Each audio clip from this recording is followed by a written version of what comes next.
தமிழகத்தில் சாதிவாரி மக்கள் தொகை கணக்கெடுப்பு நடத்தி வன்னியர்களுக்கு 10.5% இடஒதுக்கீடு வழங்கக் கோரி பாமக நிறுவன தலைவர் ராமதாஸின் பேரன் சுகுந்தன் தலைமையில் ஏராளமான பாமக தொண்டர்கள் கையில் பதாகைகள் ஏந்தி அரசுக்கு எதிராக கோஷங்களை எழுப்பி கண்டன ஆர்ப்பாட்டத்தில் ஈடுபட்டனர். சாதிவாரி மக்கள் தொகை கணக்கெடுப்பு நடத்தி வன்னியர்களுக்கு 10.5% இடஒதுக்கீடு சட்டத்தை உடனடியாக நடைமுறைப்படுத்திட தமிழகம் முழுவதும் மாவட்ட தலைநகரங்களில் வன்னியர் சங்கம் மற்றும் பாட்டாளி மக்கள் கட்சியின் சார்பில் நிறுவன தலைவர் மருத்துவர் ராமதாஸ் ஆதரவாளர்கள் ஆர்ப்பாட்டத்தில் ஈடுபட்டு வருகின்றனர். பாட்டாளி மக்கள் கட்சி நிறுவன தலைவர் மருத்துவர் ராமதாஸ் சென்னையிலும் மற்றும் கட்சியின் முக்கிய நிர்வாகிகள் தமிழகத்தில் பல்வேறு பகுதிகளில் ஆர்ப்பாட்டத்தில் ஈடுபட்டு வருகின்றனர்.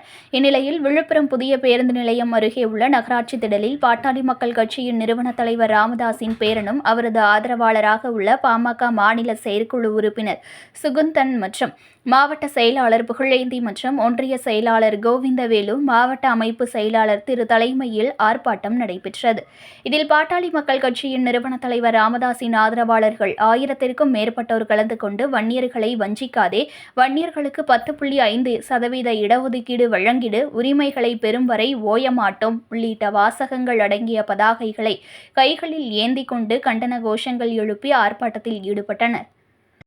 இன்று பாட்டாளி மக்கள் கட்சியின் சார்பிலே நடைபெற இந்த ஆர்ப்பாட்டம் தமிழகத்திலே உள்ள அனைத்து சமூக மக்களுக்கும் பயன்பெற வேண்டும் என்பதற்காக சாதிவாரி கணக்கெடுக்க வேண்டியும் தமிழகத்தில் மிகப்பெரிய சமூகமாக இருக்கின்ற வன்னிய சமூகத்திற்கு 10.5% இடஒதுக்கீடு வழங்க வேண்டும் என்பதை வலியுறுத்தியும் நடைபெறுகிறது. அதன் வாயிலாக வன்னியர்களின் இடஒதுக்கீட்டிற்கு உயிர் நீத்து மாபெரும் பல தியாகங்களை வழங்கி வன்னிய சமுதாயத்திற்கு தொடர்ந்து பாடுபட்டு வருகின்ற இந்த மண்ணிலே நான் உங்கள் இடத்திலே இந்த போராட்டத்தில் கலந்து கொண்டு வன்னியர்களுக்கான 10.5% இடஒதுக்கீட்டு பெற்றே தீருவோம் என்று முழக்கமிடுதலில் பெருமை அடைகிறேன்.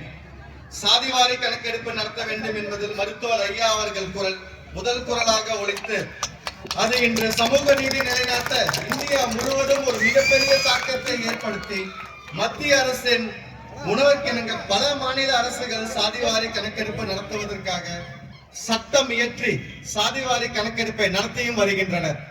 ஆனால் சாதிவாரி கணக்கெடுப்பு நடத்துவதற்கு குரல் கொடுத்து சமூக நீதிக்காக தொடர்ந்து உழைத்து வருகின்ற மருத்துவர் ஐயா அவர்கள் வாழ்கின்ற இந்த தமிழகத்திலே இதுவரை சாதிவாரி கணக்கெடுப்பை நடத்துவதற்கு சமூக நீதியை போற்றி பேசி வருகின்ற தமிழக அரசு முன்னுக்கு வரவில்லை. இது தமிழகத்திலே உள்ள பெரும்பான்மையான சமூகங்களுக்கு எதிரான சமூக நீதியாகும். தமிழகத்தில் கடைபிடித்து வருகின்ற இலக்கு ஒதுக்கீட்டு முறையில் பெரும்பான்மையான சாதியினர் இதுவரை பாதிக்கப்பட்டுள்ளனர். தமிழகத்திலே அருந்ததியர் மக்களும் இஸ்லாம் மக்களும் உள்ளிட ஒதுக்கீட்டு பெற்றுத் தருவதில் முதல் முழக்கத்தை தெரிவித்து களம் கொண்டு அவர்களுக்கு இடஒதுக்கீட்டு பெற்றுத் தந்ததில் நமது மருத்துவர் ஐயா அவர்களின் பங்கு மிகப்பெரிய பங்கு.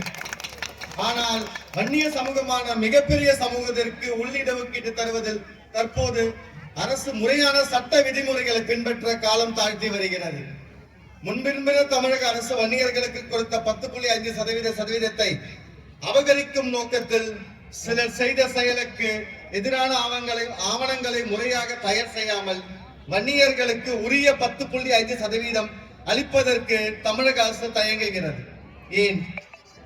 எங்களது மருத்துவர் ஐயா அவர்கள் பலமுறை தமிழக அரசை வலியுறுத்தியும் இதுவரை அதற்கான முயற்சிகளை தமிழக அரசு எடுக்கவில்லை.